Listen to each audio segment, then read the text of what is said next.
us kids got together and it was a 50th wedding anniversary for our folks. We brought them a trip down there and then the families went too. So having everybody there was That's fun. Yeah. Yeah. Still plenty of room to spread out and do other things. You know? Yeah. You have a sister as well as your brother? Yes. Yep.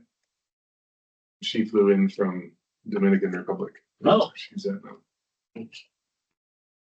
It's creating paradise. You didn't have far to go. Yeah, it's still a 2-hour flight or something like Really? that. So, yeah, no, I was super surprised as well. Oh, But I guess it's on the other side of Cuba, so it's kind of like, yeah.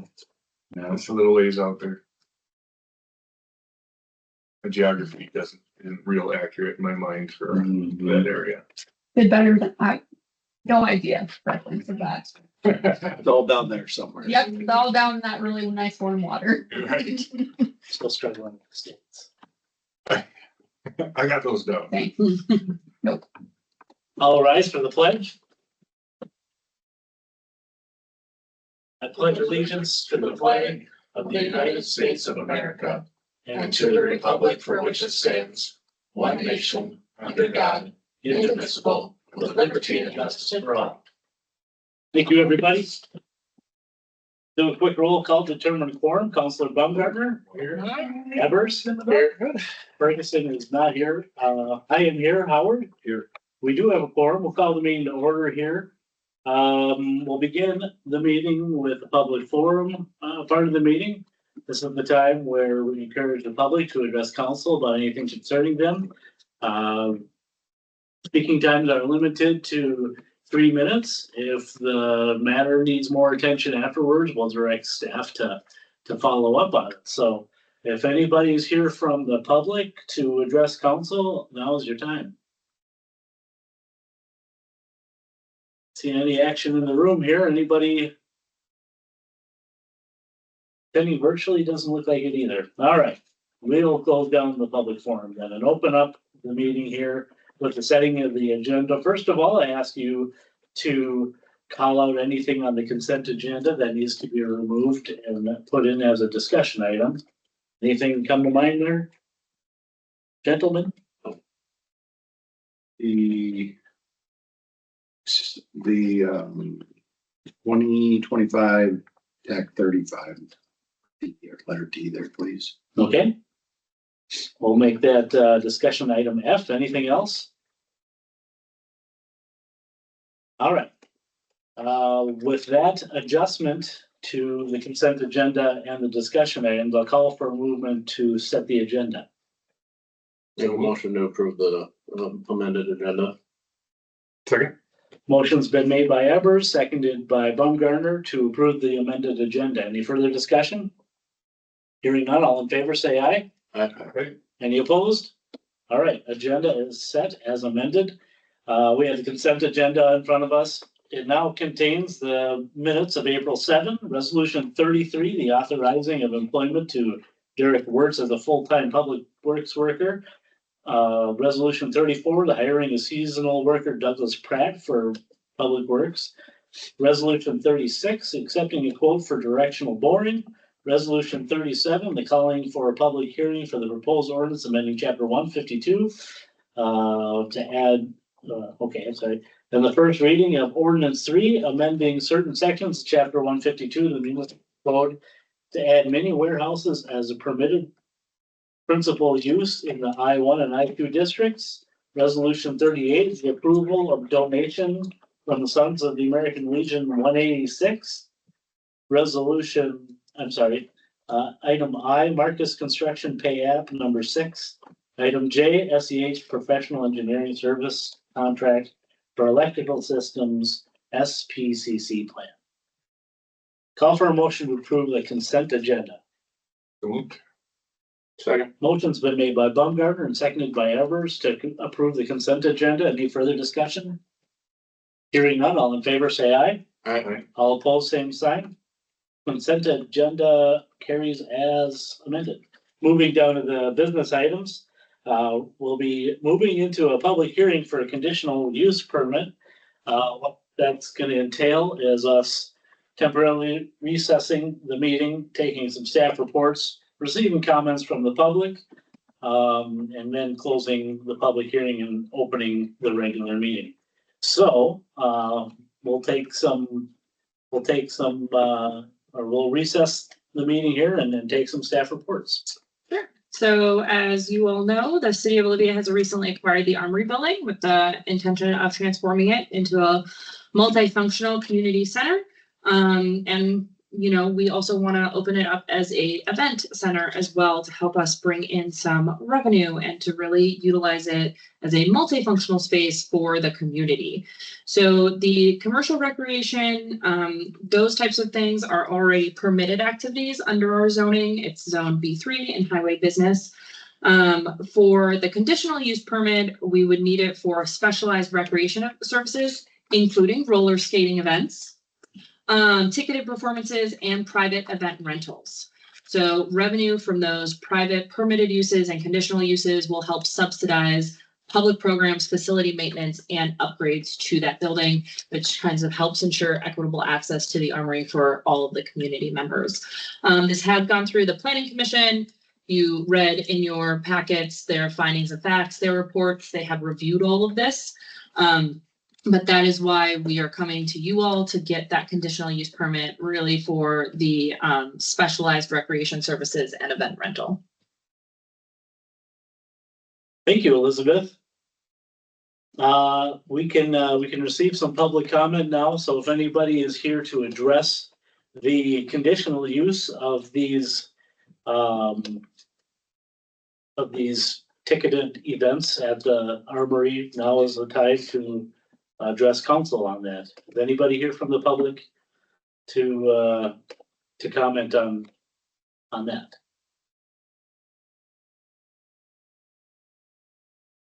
Doesn't look like it. Okay. Well, what we'll do is we'll reopen the regular meeting then. And we'll begin with resolution 39, the approving of a conditional use permit. First of all, we can enter into some discussion here if we want. Otherwise, I'll call for a motion to approve. Motion. Second. Motion's been made by Howard, seconded by Evers to approve resolution 39, the approving of the conditional use permit. Any further discussion? Hearing none, all in favor, say aye. All right. All opposed, no, nobody's opposed. Okay, all right, motion carries, resolution 39, thank you. Okay, next discussion item is discussion item C. We're getting an update on Dowling Square. And we have city and Kendra joining us. Okay, first time in the new chambers for an official meeting, I guess. Welcome, Kendra. All right, so I'm just gonna go over, give you, I guess, a brief refresher of Dowling Square. Been a minute. I guess probably not so much for George, but so Dowling Square is a project that the park board and the city staff had brought to light. It's on 9th Street between Lincoln Avenue and Depew Avenue, and the alleyway on the east side of 9th Street. So this is an area that would like to be that, oh yeah, right there. Okay. That the city would like to be, or had the idea of having it updated. There's some storm sewer issues that doesn't drain very well. So with the Dowling Square project, it was to update the storm sewer, add some additional storm sewer in there to help eliminate the standing water issue, but then also give it a refresh as more of a public use. There was talks of adding maybe some tables or benches or something like that for the public to use as well. So park board came up with an idea of having a little rake or a little flower garden in the center of it. If you go to I have this up. 8, yeah. Oh, perfect. Okay. I was trying to find which page it was. Yep. So, the top half of that shows the design of Dowling Square, of that little pocket park. So it'll be all concrete, and then the center circle that you see there will be where the flower garden is. So again, just kind of bringing some more green space to the downtown area was a thought, but then also adding in that needed storm sewer to help drain the water that we know that stands there. And it's been discussed that there's some water issues in the adjacent buildings, not knowing if this is part of that, but it obviously won't hurt to have extra drains on the outsides of that patio there as well. So we submitted or invited contractors for quotes on this project in the fall and or late summer, early fall. And they were too busy at the time to have to submit a quote for it to try to add to their workload for that year. So we resubmitted it and we got quotes back from a couple local contractors. I guess the third is kind of local, but a little bit bigger of a contractor. So we got a quote back from Haney Construction, L&H Concrete, and Dunick Incorporated. So when we bid the project in the fall, we bid it as one entire project. And certain contractors will only do certain part of the work. So they weren't bidding on the project because it had to be a whole project as we had invited them. So when we resubmitted it or re-invited contractors this year, we broke it up into part A and part B. So part A would consist of removing the existing concrete that's there and installing the storm sewer system. So adding the drain tile, adding in the extra manhole, and then connecting to the existing storm sewer system that's in the alley further to the east. And then part B of the project would be rebuilding that surface to help it drain properly and then pouring the concrete in for the patio. And then also making sure that the area for the flower garden has that ledge around it to keep dirt in and people out of it. But we'll also encompass that. So again, we got the 3 bids from Haney Construction, and they were going to do just part A of the project, which would be removing the existing existing concrete and putting the new storm sewer system in. Their bid was $8,300, and then they did not bid on part B. They did not bid on the concrete work.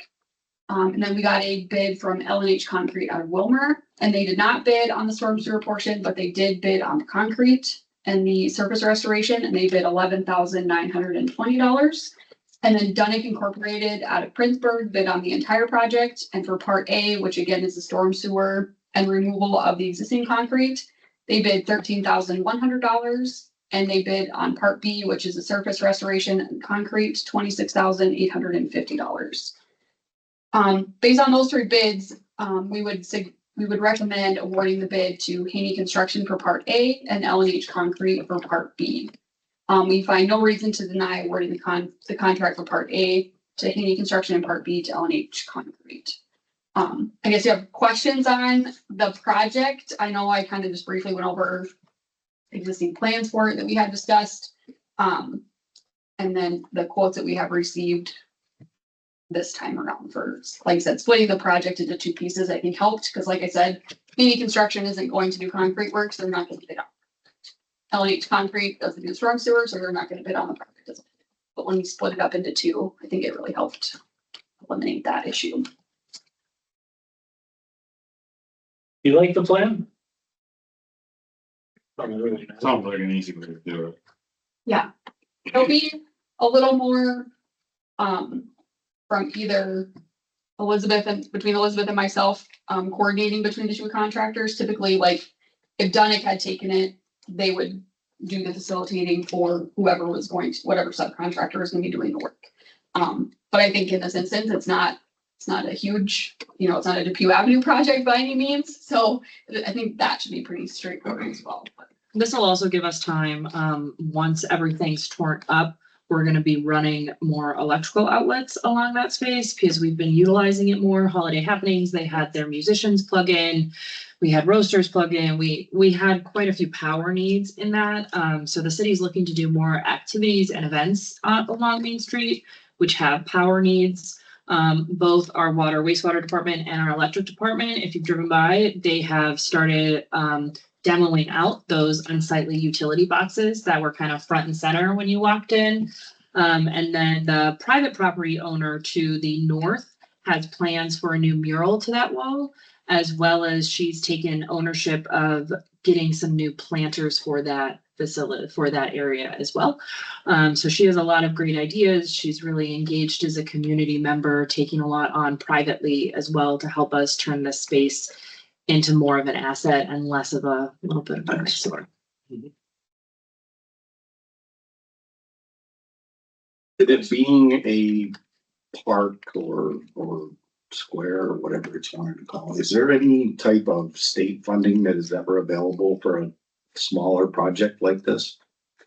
Not typically. It's kind of one of those, it's considered a park or it's considered a, you know, a public square to be used, but it's essentially just a large concrete sidewalk and that's how they're going to see it. So there's not really a lot of funding for something of that. If it was going to be, you know, you're looking at sidewalks for all of 9th Street or all of, you know, Depew Avenue or something like that. If it's a larger scale project, there might be a little something that you could look at, but typically there's not a lot when it comes to something.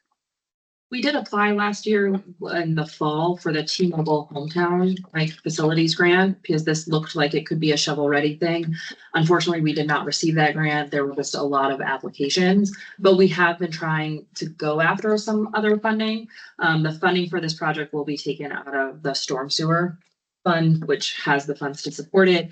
We also received a donation from the Page Foundation to do some of the more beautification, put in shade, benches, things like that for when this project is completed. I had not heard that, but yeah, so When did that come to fruition? We approved that donation at the very beginning of this year, January. Okay. Everybody in a good place on the Dowling Square plan? Yep. Do we need a formal, If we could get a formal motion approving the award letter. just have to approve that we will award it to Haney Construction for part A and L&H Concrete for. Make a motion to approve the, go with Haney for part A and L&H for part B. Second, that. motion been made by Ever, seconded by Baumgartner to invite Haney and L&H Concrete to part A and part B respectively to participate in this project. Any further discussion? I do have a question. This is something that's gonna trickle over into some of the other work that we've got going. Is this something that we can make sure that we have a timeline for completion with, there have been other projects in the community that have been at the liberty of the contractor, we'll say, and it ends up being detrimental to the completion of the project if they get a different shiny penny someplace else where they're getting paid more money to be on another job someplace else. So is that something that we can include into these types of contracts going forward, that we have a completion expectation in the contract? And then if that expectation is not met for reasons that, you know, we haven't agreed upon are acceptable, then there needs to be a penalty to keep their feet to the fire and make our project be a priority. Is it your recommendation then we ask Kendra to rebid these with that and wait 2 weeks to approve it again? Well, I think, does that already come as part of the contract? It does. So when we submitted or sent out the invitation to contractors, we had a completion date of, forgive me, I don't have it right in front of me. I think it was July. Yeah. Or end of July, I think Yeah. was the date. I will say L&H Concrete, when they submitted their bid, they had their anticipated start date of August. So, but with that being said, if we approve that, we could say, okay, let's discuss, you said you could start August, let's say August 1st, not sure what day of the week that is. But, okay, so if that's the day you can start, then we expect you to be completed by August 15th. That gives them 2 weeks to pour, to do any upkeep or anything like that. Granted, there will be some, well, what we maybe hope for some rain days. I don't know. It depends on what side of the fence you're on with the rain. We want the rain, but we hate the rain when it comes to construction. So I mean, there could be some anticipation with that as well. It's something in our contracts that we have that's in there that, you know, you have this many days and then if there, or this many working days, or you have to be completed by this date. So that's definitely something that we can put in there. And it was something that was in the invitation, but L&H Concrete did say that they wouldn't be able to start until August. But with any construction, I mean, they can get the storm sewer in, then the city would have time to do any electrical additions that they want in their conduit and things of that nature. And then we would have that amount of time to get that done before concrete would go in. So it's not, I guess it's kind of a blessing in disguise, if you want to say it that way. It's silver lining to them not being able to start until August. At least then you know, okay, by August 1st, part A has to be complete and the city's portion has to be complete. So that when August 1st rolls around, L&H Concrete can come in and start their work right away. But it is something that now that we have the award, when we write the contract to send to them, we can put in that completion date or give them 15 working days, which a typical working day would be Monday through Friday. That would then give them 3 weeks. However, that would, if you want it worded a certain way or given a date or working days is kind of a preference. I know like for the trail project that's going on right now, they were given 32 working days. So not necessarily had to be done, or I just had to be, they had 32 working days or June 15th, whichever came first, is how that works. Okay. But that can be something to definitely put in the contract. That's just something that I want to see going forward so that there's not an issue of us getting pushed to the back burner because our project isn't as financially sound on somebody's plate as what another shiny penny might be somewhere else. Sure. Has that been a issue recently? There was an issue locally with some construction that was done that was a case. What And project was that? I'll speak to you offline. Was it a city project? No, Oh, it was a personal project. Oh, it was a personal project. Okay. Well, How much are Yeah. you about those? Yeah. in the situation, the agreements were made and, you know, I'm all for a handshake agreement, so long as both parties are integral and hold up on that handshake. But when things change and completion dates don't happen because there's another shiny penny somewhere else, I don't want to see that happen with these projects. Yeah, I don't need to have a conversation about somebody's personal construction project offline either. That'll be all right. Okay. So, any other discussion? Well, also just given that the big disparity between the two bids we have on part B2, makes me want to make sure we get LNH scheduled to do it. Oh, right. So we don't sit on the other bit. Yeah. It's been common practice in every contract I've ever seen with SEH or anything, there's always a timeline. Yes. So Anything that I guess I can't speak to every contract, I mean, that it's has, kind but of- anything that SEH has been part of, there's been a date or a timeline of some kind. So I don't, like I said, I don't foresee that being an issue. But thank you for bringing it up, because I did want to mention that LNH said they couldn't start until August, which again, the after corn capital days, so you won't have people working. And that's something that in other projects that we do, and if that's something that you want for this one, is that maybe part A has to be completed by corn capital days, so they're not working during corn capital days, because I know 9th Street gets used on one of the events. Yeah. It's used that Friday. Is it the Friday? I couldn't remember if it's Thursday or Friday before. But yeah, so that can be something too, if you'd like that. might as well throw it in there for good measure. Yeah. I'm sure Haney Construction isn't gonna wanna be working Friday. That's right. They want to enjoy the festivities. All right. Hope there's nothing else. We do need a vote on the motion. Oh, yes. All in favor, say aye. All right. Thank you very much. It's kind of, Thank you, Kendra. and just a quick update on the trail. They're putting seed down. I see them there, that's.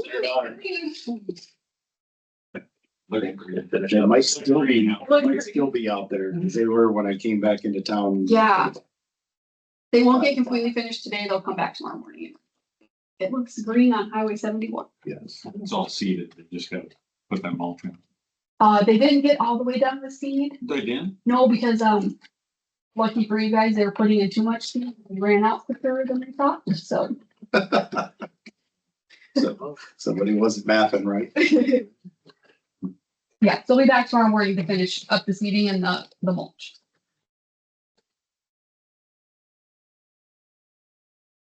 Okay, I think we can get through this discussion item D. I think so. Dave, you gotta take the hot seat. So as you all know, staff's been working to line up different, contractors for the work that needs to be done on both the southern sheds, that will be turned into the electric department facilities, and then as well as the motor vehicle storage building that will be taken over by the water wastewater department. Timing here is pretty critical. Obviously, these projects have to be timed, so when you rip out concrete, you pour concrete, and then you build the walls. So we've had discussions with the state. They hope to resolve their legal description of the property by the end of this week. So their lawyer let us know that they're they don't see, from his perspective, there's no risk to the city in going and performing the work on the property.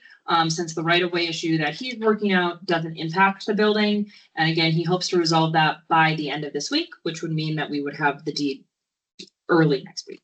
The lease allows us to make the renovations necessary on our timeline if we want to.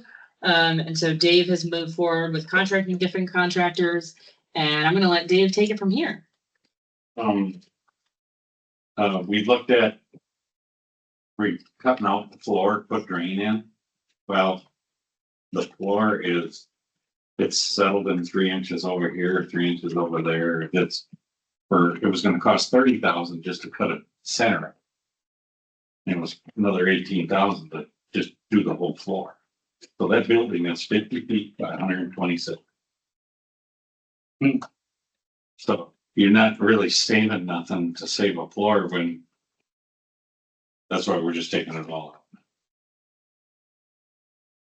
And then they'll pour it and then, They'll pour it. So that's why the one bid is we're between Haney's and Chris Fisher to take out the floor. Chris Fisher was 15 something. and then do you want to talk about the wall project?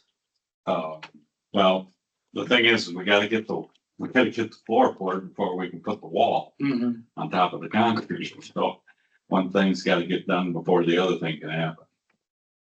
So.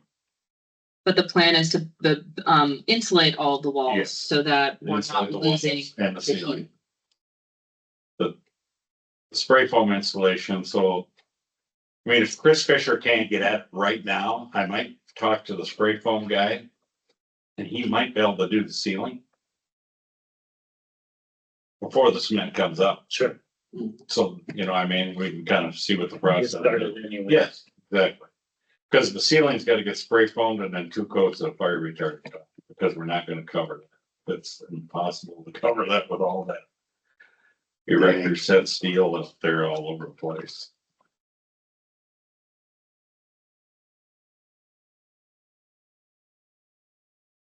And Triad was the cheaper of the 2.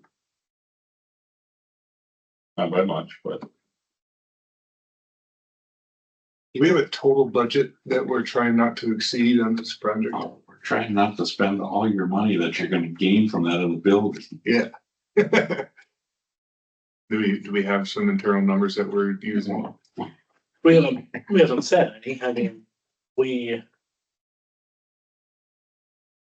when we decided to take on this building for $1. Yeah. We knew that there'd be some expenses, but Yeah. no, we haven't as a council. So from the Chrysler sale, $100,000 of that, the plan was to go back to the EDA because that is what the EDA expended to purchase parcels of that complex. So that leaves the electric department roughly that amount of money to invest in improvements for their department as well as outfitting this shed for the water wastewater department. We're certainly wanting to come in below the 450 mark, which would be what would go back about. And right now we're on target to be under that with the different discussions with the different needs through the electric department, water, wastewater department. But that's kind of the direction that had been indicated of where we were going.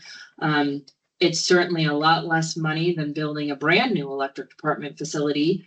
So we did know going into this, we all discussed that these areas would need remodeling. And so that's what we were trying to do, is make sure that it was under the amount that the electric department was going to receive back from the Chrysler sale. Because essentially that building is just a shell.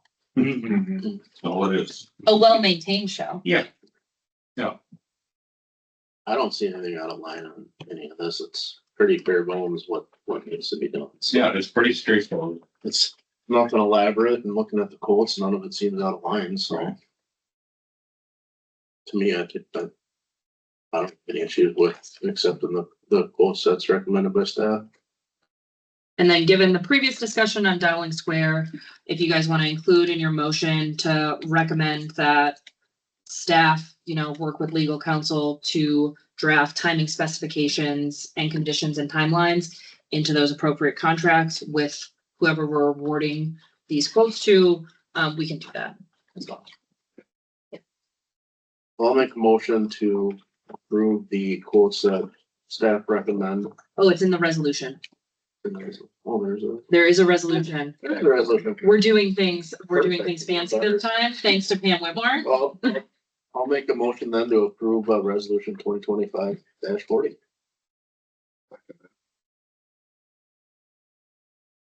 Motion's been made by Evers, seconded by Howard to approve resolution 40. Any further discussion? Hearing none, all in favor say aye. Aye. Any opposed? Resolution 40 carries as written. Thank you. Perfect timing for the county. 20 seconds. Thanks, Nate. Appreciate it, man. All right. Have a good evening. You get the rest of the evening. Have a good rest of the evening. Colder to that if there's something that goes wrong. Wait, are you on call tonight? I'm out the door. Are you on call? Yes, I am. Oh, okay, well, then I can't probably. Anymore. Thanks, Dave. He's gonna call me at midnight. Okay, so we're gonna temporarily recess the meeting here to open up the local board of appeal and equalization meeting. Begin by receiving some reports from the county. So, I'll have a certification form passed around. Is Blanca not gonna be here? Correct. Blanca is the only trained member, on your council, for board certification. Are you sure I'm not? Your name's not on the list. Okay, I think it expired last year, all right. but I will look on the Department of Revenue, but, you think you might be? Well, I think I took the same class as Blanca. I'm not, perhaps she. Hers would be done July 1st of 25. So it would be How many years taken are they 3 good years for? ago then. Yeah, it's good So- for 3 years. What's the website? It'd be, Minnesota Department of Revenue, local board, trained attendee list.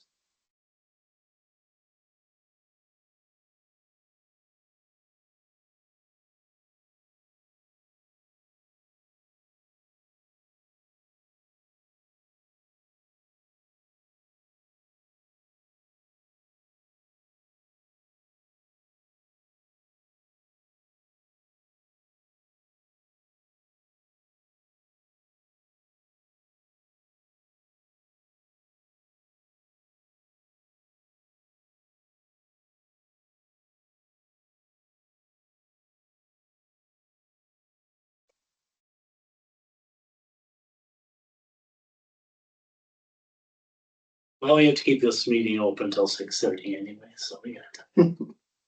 I don't see anybody here.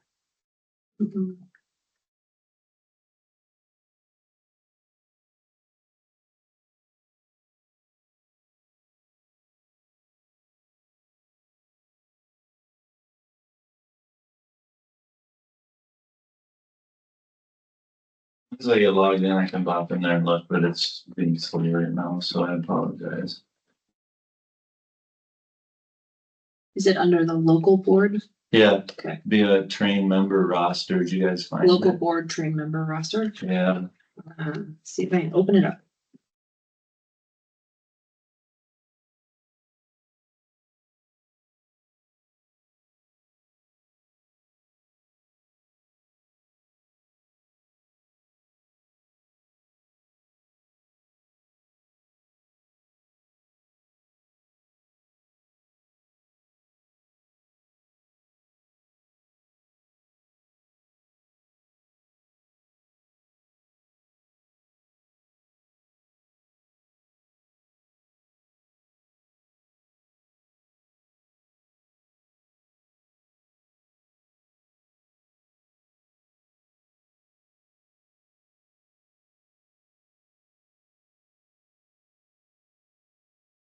Yeah, I'm only seeing Blanca listed, but I think John and her took the same training, so I don't know why. Well, could John have been a year prior That- than Blanca? I suppose that's possible.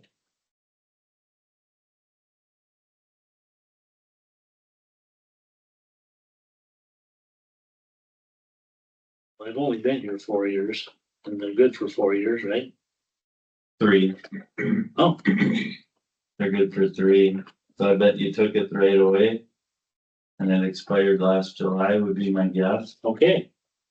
Um, Do we just have to defer to you then? yeah, so that's what we have to do. And hold the meeting in the same format. However, we'll just defer that to the county, which isn't a big deal. I bother anybody for a Wi-Fi password? Absolutely. Nope, The Nope, guest? we have that. Guest, corn capital, capital C for corn and capital C for capital. Thank you. Yep. Okay. So yeah, if you guys just want to pass that around and sign in, I will fill you in on what's been going on in the world of assessing and valuation in the past year. So this is Brenda Vanderpool. We did have a different individual that did some work in Olivia. He no longer works for the county, so Brenda graciously filled in on assisting me to finish up. I shouldn't say assist, she did all the work. She did it, but we got the rest of Olivia done after that other individual left, so she had done Olivia a couple of years prior to that, so she's familiar with town. So we had remembering the reason we're here today are the actual valuation and classification of all the property in the city of Olivia and the sales of those.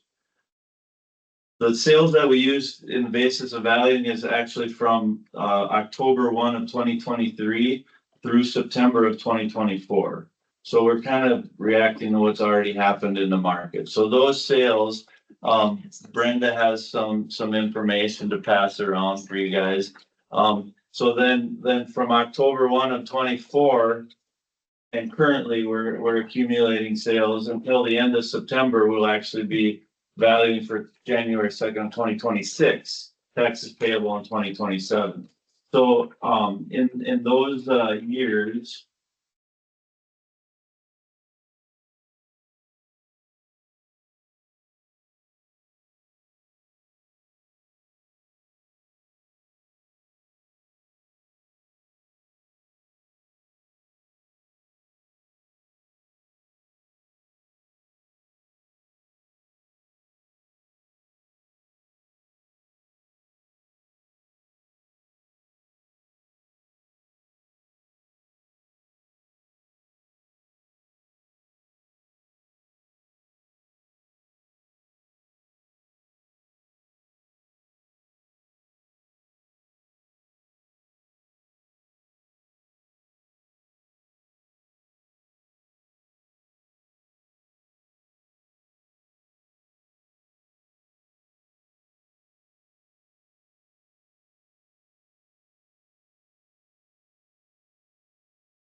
Is there anything, Doug, you want me to pull up on the screen? No, I'm finding a spreadsheet that is buried somewhere deep in my, in my stuff here.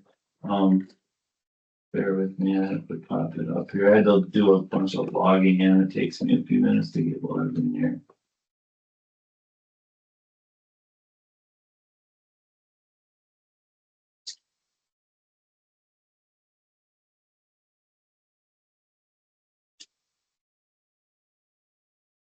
Oh, here we go.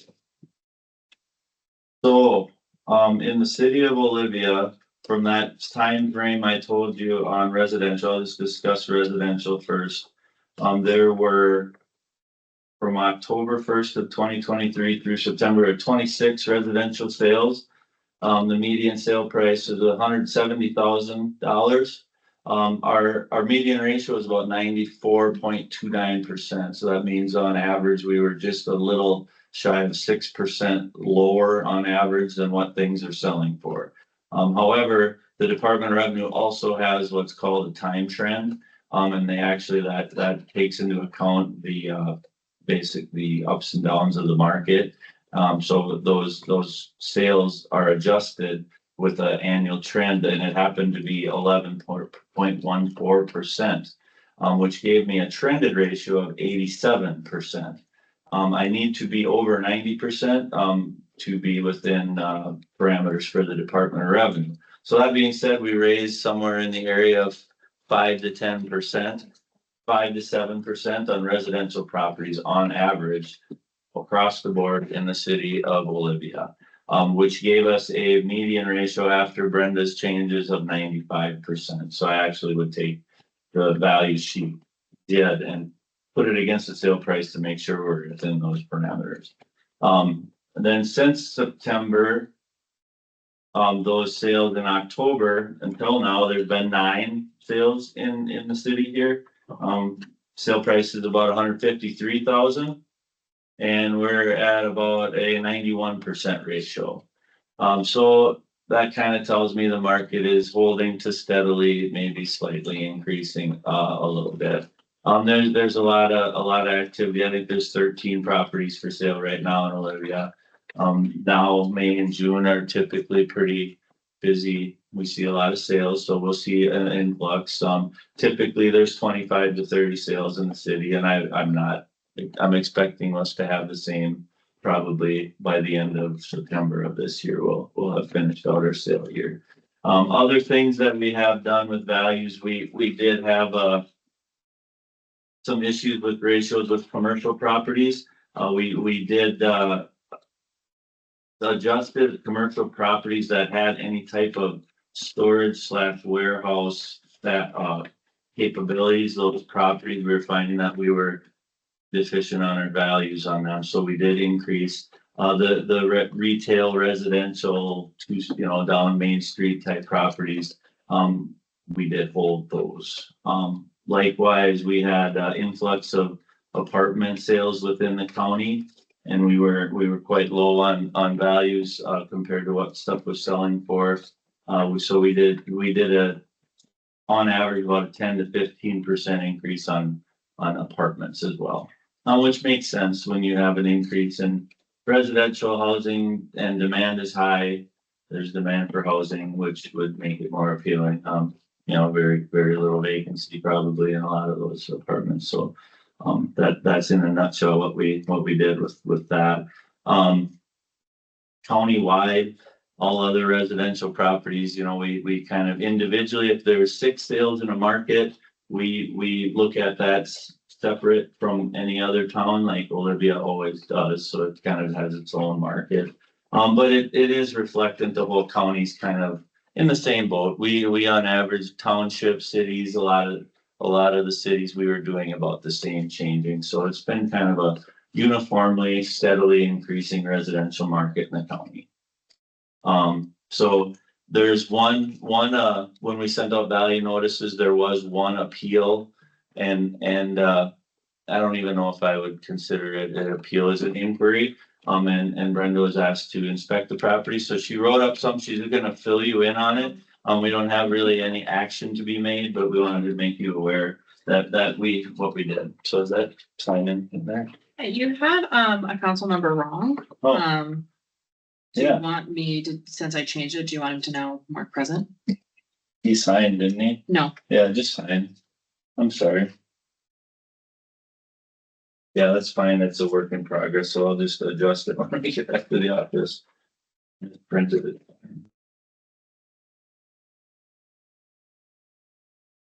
Thank you.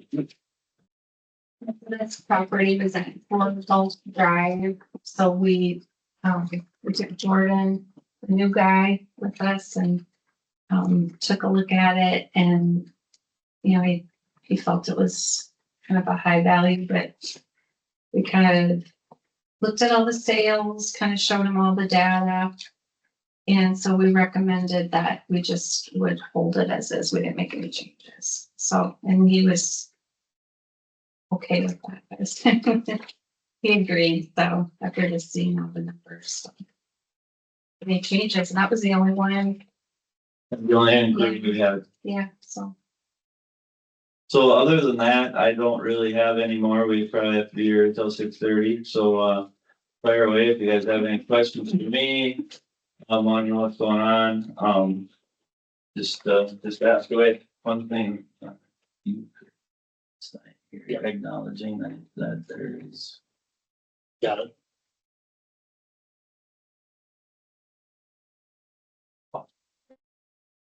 When you mentioned that our property values in this community went up 5 to 7%, is that right? Yep. So how does that, I can't remember year to year, how does that compare to the last few years? It seems like is it starting to even off a little bit?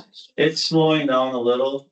We were double digits last year. Yeah, we've been double digits for many years. There was 1 year, it was 10 to 15, I know, and I mean, that might have been last year.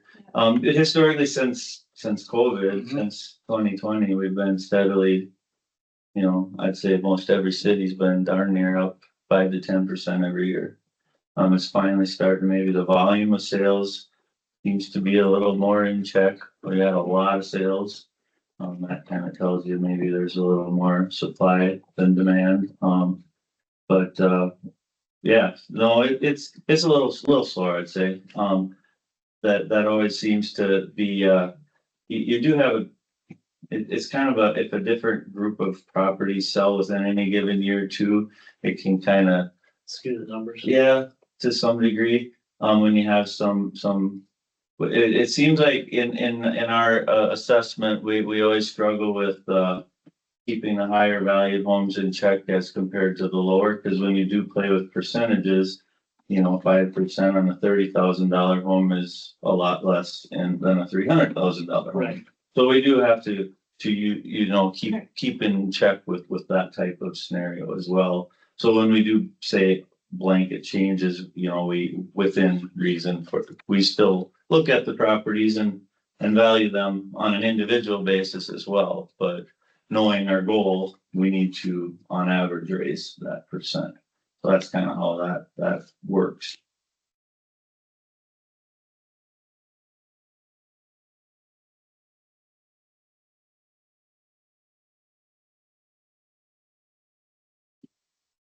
Any other questions for Doug and Brenda? You get them at your disposal for 14 more minutes. Wow. We usually have pretty quick meetings here with the board. This 5 to 7% seems to be pretty consistent across the county. Yep, I would say within reason, probably. Yes, there was. Oh, yeah? City of Hector had a little, and they probably had a little less of an increase than Olivia last year. Sure. Seems to always even out over the course of the years, but. Yeah, rural residential just really into there was probably the same amount. I believe there was 15 sales, and our ratio is about 87% on rural residential properties. We did about the same, 7 to 10% on rural residential properties. Farmland tillable values, we did a 7% decrease on tillable values. There was the market softened a little bit in the past year, so we did move down. I had went up 5% the year before, so ultimately went back to what it was 2 years ago. But so that's kind of been consistent to steadily kind of hanging there. Our average last year was 12,100, and now this on tillable, and now we're at 11,500 on average, so down roughly, $600 an acre about on average. What are you guys seeing happening out at Lake Alley and Preston there? They still developing the heck out of it? Strong market, yeah. We actually, we took over assessing of Preston Lake Township and Bloom Lake Township, so Brenda and Kim got to go out and measure all the properties out there and reevaluate Lake Alley and Preston Lake, and yeah, it's a different world over there. Do you think Lake Preston will be developed at some point? I think so. Really? It's already on the south there. The Yeah. Southwest has got, every lot it's got on the lake has got a house on it now, and then South Beach Edition on Lake Alley's pretty much platted out, and houses going up on that too. So it's, yeah, water valuable. More lakes?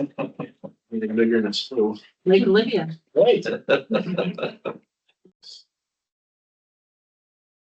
mean, it is surprising. There's not a lot of sales. It's not, I mean, it's. Some People hold on to them, they build them, and they hold on to them, and I mean, there's some sales, don't get me wrong, but the volume would be more, you would think in that regard, but it's not. It was all just a bunch of trailer houses out there, 20 years ago. Not anymore. Yeah, they just got their, I think it's been in the works for almost 10 years. Their sanitary sewer Oh, really? project, it was a big deal. They had some big assessments on it, but they got that kind of resolved now. That was a big deal. It'll pay off over time. Yeah, I think that's not gonna lose value. I can't see it. Right. I've been doing this 26 years and I've never really seen lakefront property go down in value anywhere. I would imagine that trend's gonna continue. Are they, is there any development going on at the river bottom then? You see new homes here and there. I wouldn't necessarily say development, but people, you don't see a lot of it, but there's just nice properties down there and they keep them nice, but there's no influx of probably more than normal development, so to speak, would you say? Maybe. Couple here and there. No different than any other part of the county, I would say. We had a couple new homes northwest of town here. 2 in Oakfield Township, I believe. There's probably only 6 in the whole county built, though. It's pretty Rural residential? yeah, and resident, like all together, new homes being built in the county. It's not very pretty non-existent, to be honest with you. It's the price to build is astronomical, so that's the reason for probably why residential properties that are existing are increasing as well, because to build one is so costly. It's they can look at purchasing and remodeling an existing property, and that'll affect the market. So had more than one person say that they were intended on building and it just was too expensive, so they bought a house instead. Will that change? I don't know if that'll ever change either, but that's here to stay. The cost to build, building costs are spendy. Yeah, I know we were anticipating them to self-regulate a little bit post-COVID, but they don't really appear to have at all. Mhm. Can't imagine Canadian lumber's gonna get any. But it doesn't seem, you drive east of here and it doesn't seem to really affect the growth of some of those communities, so yeah, I have family in Prior Lake and go south of, go down by Chaska and south there and by Jordan and I remember going 10 years ago to South Farm, but now it's just all houses, just all houses everywhere. It's crazy. There's a building site engulfed with all these new houses, a farmhouse. It's crazy. Hundreds of houses. I think it's officially like where we go is where all the houses are is Shakopee. The city of Shakopee is actually on the outskirts of that town, but yeah, it's insane the number of houses going up there, so must not be too high building costs to stop that growth.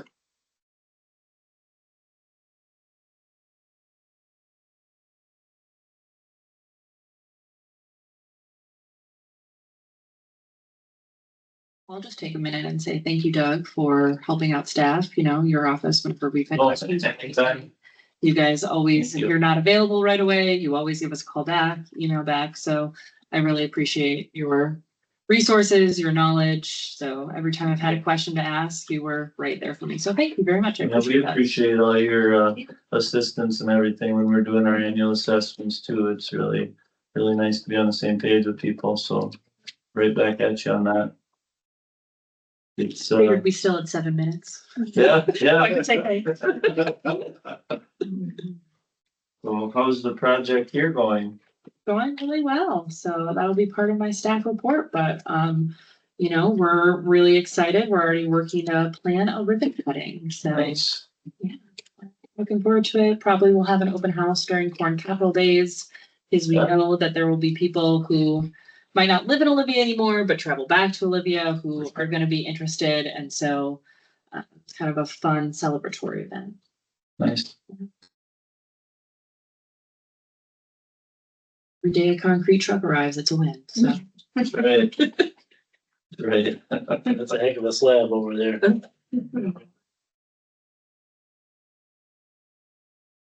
But fire trucks aren't getting any later either.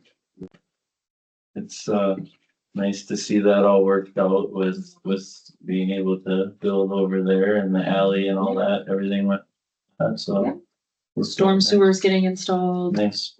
we'll do grass. We have 2 new apple trees to replace the 2 that we cut down, so we're looking forward to getting that all taken care of. And I learned a lot about the process to vacate an alley. I'm sure you I have to did. say, I'm not eager to do it again, but I appreciate all of your help in that process. Those things you don't have to do very often Yeah. to be the difficult ones to manage and navigate. You're just not practiced at it. Yeah, Not that I want to get practiced at it. No, Let me- no. I'll read through my thing. Nothing.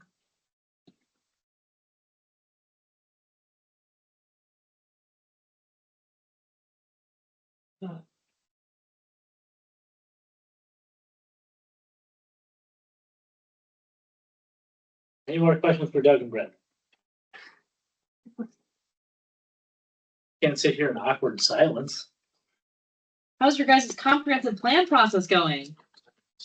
You know, I haven't had the pleasure of being involved in it, so I don't know. Okay. Lumber. Yeah, no, I have, I think the last involvement we had to update our office, you know, like they sent an email to do that, but, yeah, I'm not on that committee, so I don't have any skin in that game. There's a draft floating around. It's probably up to like the 90% mark. I would say. Yeah, I think it is. Nothing, it just seems to be more condensed and easier to navigate than the previous one. I'm not sure how much has been added to it. It's just more readable document from what I'm gathering. Simplification. Yeah, for sure. Yeah, as far as our office went, it was pretty straightforward to begin with, so it didn't really change anything. They added some nice things. Every city got a little, 2-pager right up in there. These documents, I guess the mindset is that perhaps developers are kind of looking through these things to check the temperature of the county, So that makes sense, yeah. It's cool to have a little write-up in there for us to showcase our local amenities, maybe attract some For sure. development out here. No, that's good. How are you gonna assess all the new cannabis businesses? Well, Assuming that department ever. yeah, pretty straightforward on our end unless they start trying to be agriculture out producing it, but if it's a retail store, it's gonna be commercial. I mean, that's pretty straightforward on our end. We don't have to get into the licensing and permitting part. That's probably the fun one to navigate, but yeah, we'll assume it's all licensed and okay to go. If it's a retail, we'll make it commercial. That has to be the slowest government I've ever seen.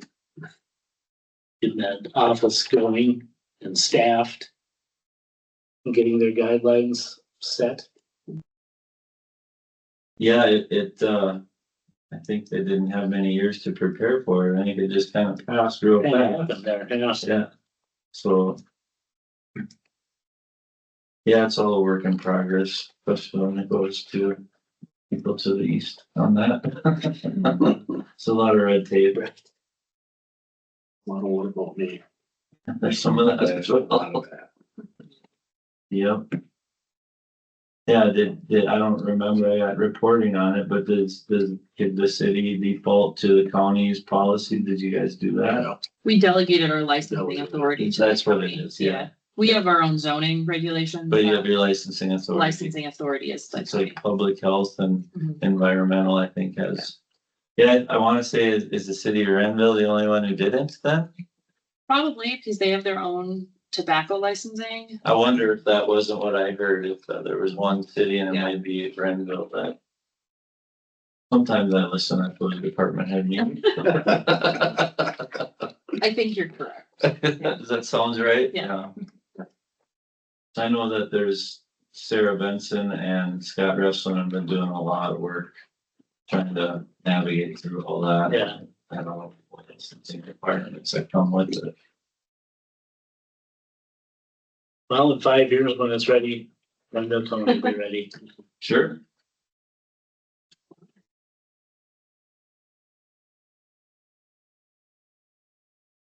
That we're done. Nine. Pretty close. Less than 60 seconds.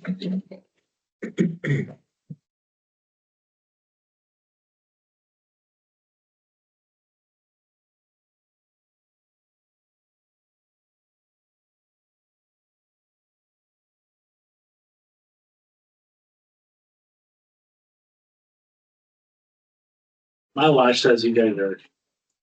Good. Thank you, Doug. We appreciate you. There's degrees now, it's just flip. So this is your excuse tonight for monsters. What? This is your excuse tonight for that. So there's 2 more nights to go. Right. Well, thank you much, and as always, if you ever need anything or have questions, you know where to find us, so thank you. Thank you. Have a good evening. Okay, we'll close the Board of Appeal and Equalization meeting here and open back up the regular meeting just in time to take some staff reports. Just in time to talk about equipment for the Armory. Oh, I'm pardon. You're right. Okay, that's what I'm gonna report on. So staff went back to get additional quotes from different suppliers. We called directly to Uline. Unfortunately, these were non-quotable items due to the current political situation with tariffs and things like that. They don't have the flexibility to adjust their prices of their equipment. The Menards quote went up slightly. The Uline quote went up slightly because we went and looking at the chairs, we decided we wanted to make sure the chairs could hold 300 pounds. So we're aiming towards kind of metal folding chairs. We did find kind of some more wholesale items, like Webstront had some wholesale items that looked good when you were looking at equipment, but then their shipping costs were over $2,000, which made them a higher option than we initially thought that they were going to be. We did work out a quote for all of the items from Menards with a lower shipping cost, if that's the way you all want to go. I do want to thank the Sons of the American Legion Squadron 186 for their donation that you all approved tonight. They just donated $1,000 to put towards tables and chairs for the Armory. So we're really appreciative of that. So additionally, thank you for people who showed up for their Saturday pancake feed. Those proceeds helped cover the donation. So that's where we are at for tables, chairs, and chair dollies. We do not need table flatbeds. Again, those are at the Armory. And this would get us set to host events of 150 people. We are working with SEH to do the estimate for occupancy levels of each room as well. Marcus took a quick look at the plans and said we could definitely safely fit around 280 people throughout the whole building. But we are working with SEH. It's part of our contract with them. It's covered there where they can give us occupancy loads for each individual room. The resolution that you have for this, it's drafted, but it's blank. So I didn't know which direction you all were going to go. So if we are moving the resolution, somebody will have to say that we move the resolution to purchase equipment from list the vendor and then list the price point as well. All right, let's just open up some conversation here. Is the quality between Menards and Uline anything? You know, They're different brands. Menards is your Menards quality. Uline is typically a more commercial quality. That being said, you know, Can you put it up on the screen? Yeah. Are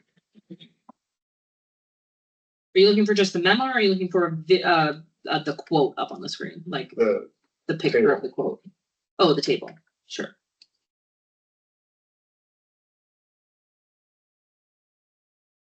George, you should look up the limit on the table quick. Do some WWE, Ron. Huh? Well. One's 300, one's 400. There is bills, man. So, you know, tables are not always safe. Right. You guys do that.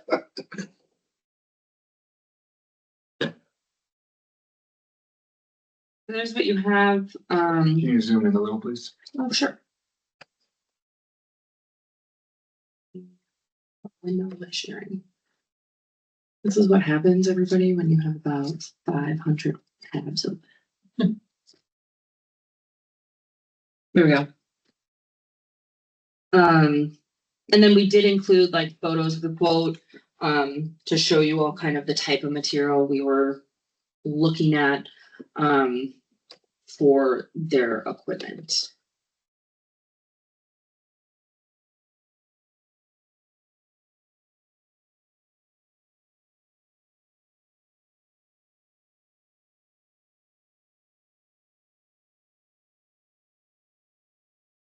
So again, this is just, as somebody who's worked in events for over a decade, event equipment, we just want to make sure we're getting quality equipment.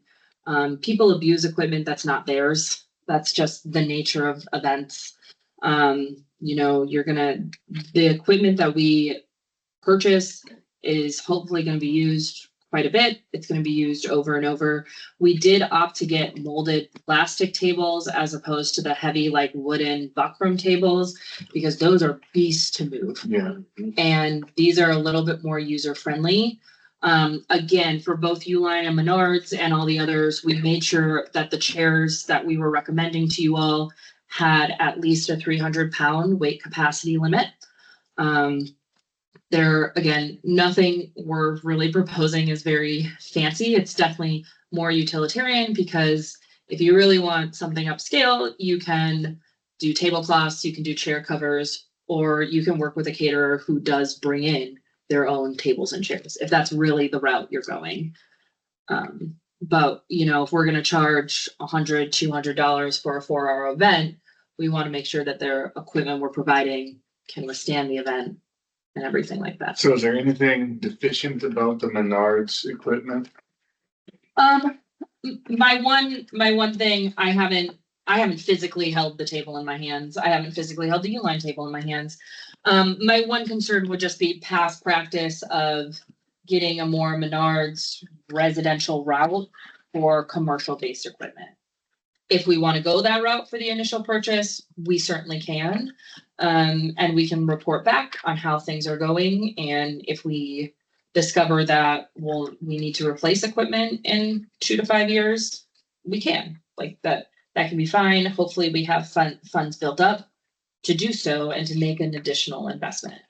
Are they the same size as the Uline ones? Yep, I went with 8-foot rectangle tables. Those you can fit the most people around and gives you kind of the most flexibility. If I was making another type of investment in equipment, I would also look at adding round tables as well. Round tables for seated dinners and things. Typically more people prefer that, but rectangle tables are fine and are a little bit more. You can use rectangle tables for a lot more purposes, which is why we went rectangle for this initial investment. But if we wanted to add tables at a later date for the round tables, that would be my next recommendation. Still keep it around 150 chairs, but add a couple round tables in our mix to do more seated dinner events. Let the ladies come in with their card playing, and maybe they prefer the round table versus the rectangle table. But this was to kind of get us started, get us off the ground.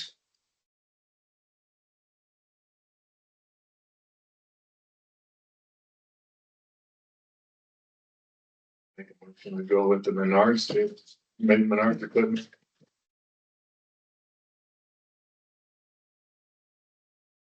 Motion's on the floor to move forward with the Menards equipment. Is there a second? I'll second. Second made by Howard. Any further discussion? Hearing none, all in favor, say aye. Aye. Any opposed? All right. And motion then carried. with that, we're gonna actually also make you approve the resolution. Oh, Filling in the vendor name with Menards and then the amount that you have there. So you can just move to approve the resolution and we'll fill in the list. Move, approved resolution 2025-41, authorizing the purchase of equipment for the Armory from Menards. We'll fill in. Second.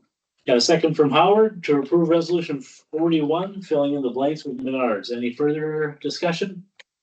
Hearing none, all in favor, say aye. Aye. All right, motion carries. Thank you. All right, we'll move down to new discussion item F. It's resolution 35. It's accepting a quote for concrete removal. So this quote is for concrete removal for the electric shed. You see two quotes there, one from CMF, one from Haney Construction. The resolution is for the CMF quote in the amount of $11,210 for the concrete work. And this is demoing and hauling away the concrete in the electrical building. The concrete is going to be cut prior to that demolition. Who's cutting? Is that? I believe we're doing cutting. So to piggyback on what I said earlier, my only concern is there's just putting a timeline on that work and making sure that that our project maintains priority level with these contracts. If we know that we've got other things that are going on and we've got timelines that we're trying to keep, I want to make sure that we're holding the contractors accountable to do that. And, penalties need to be implemented to make sure that our timelines are met, then so be it. And we can, again, work that out in consultation with our legal representation to make sure that they have a contract that holds them to that. Yeah. That was my concern. Okay. Anybody want to move on resolution 35? So moved. Second. Motion's been made by Howard, seconded by Baumgartner to approve the bid from CMF. Yep. On resolution 35. Any further discussion? Hearing none, all in favor, say aye. Aye. All opposed, same sign. All right, motion carries. Okay, now we can move on to some staff reports. Yeah, so the City Hall project today, cleaners arrived to start doing cleaning work in both the police edition and the fire edition. We have a final punch list walkthrough for the police and fire editions this week with both chiefs who will be there. Site work will continue next week as well, so you'll continue seeing the outdoor site work. But the hope is that they can have their temporary certificate of occupancy for potential everybody getting to move back in at the beginning of May, which would be very exciting. I know the police is working diligently internally to figure out when they move and all the mechanics of moving. As you can imagine, as somebody who's had to move City Hall now twice, and we don't have secured evidence, they do. It's a lot. There's a lot of moving parts that go in it, but we're very excited. And then also the city's very excited that we're going to be participating once again in the Bold Career Fair on April 30th. So we got invited from the chamber. We're really excited to continue this and talk to kind of, our high school students about what a job in local government looks like, and hopefully educating them that it's really not a one size fits all career. You have so many different departments that no matter your interest, there's kind of something for everyone. So we had a lot of fun. Jazz and I did going last year, so we're excited to go again this year. Any other reports from staff? Any reports from council? I'm in pool meeting on the 30th. Will we have another tour opportunity to see everything when it's? I can show you around tonight. Yeah, okay. Ask and each other, Steve. All right. Had a meeting with the Minnesota Association of Small Cities last week. And some of their mid-session update. They're looking closer at this fund that we get for our roads here. That comes off of sales taxes of auto parts in the state. That fund is coming in lower than what was anticipated, so they're hoping to make some adjustments on that, if that means trying to grab a little bit more of that sales tax.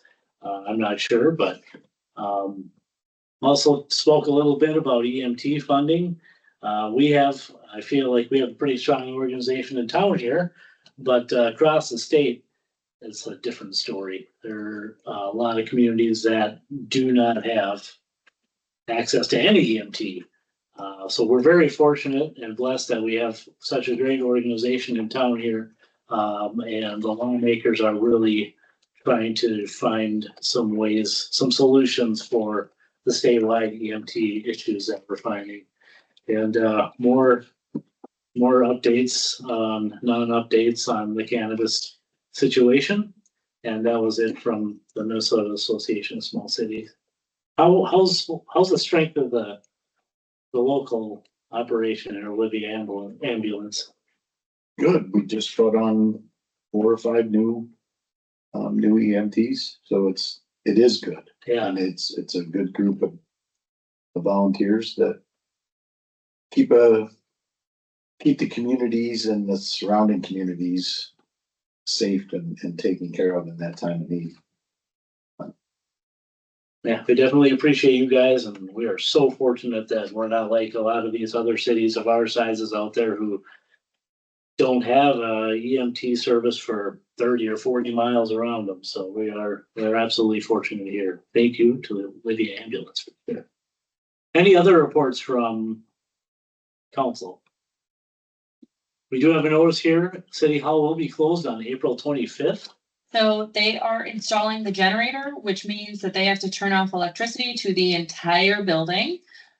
Which means our server will be down, things like that. So what City Hall staff will be doing instead is we will be going through all of the equipment and files in our 2 storage facilities that we've been storing things in the garage back here and in the garage over there.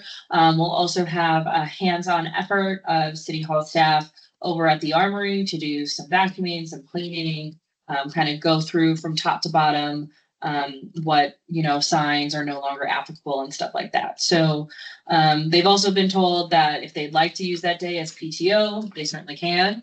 But that's the plan for City Hall staff on April 20th.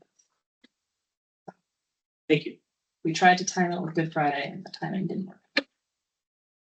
With no additional business on the agenda, I'll call for a motion to approve adjourn. Second. Motion's been made by Ever, seconded by Howard to adjourn. Any further discussion? Hearing none, all in favor, say aye. Aye. We're adjourned. Thank you, everybody. Thank you.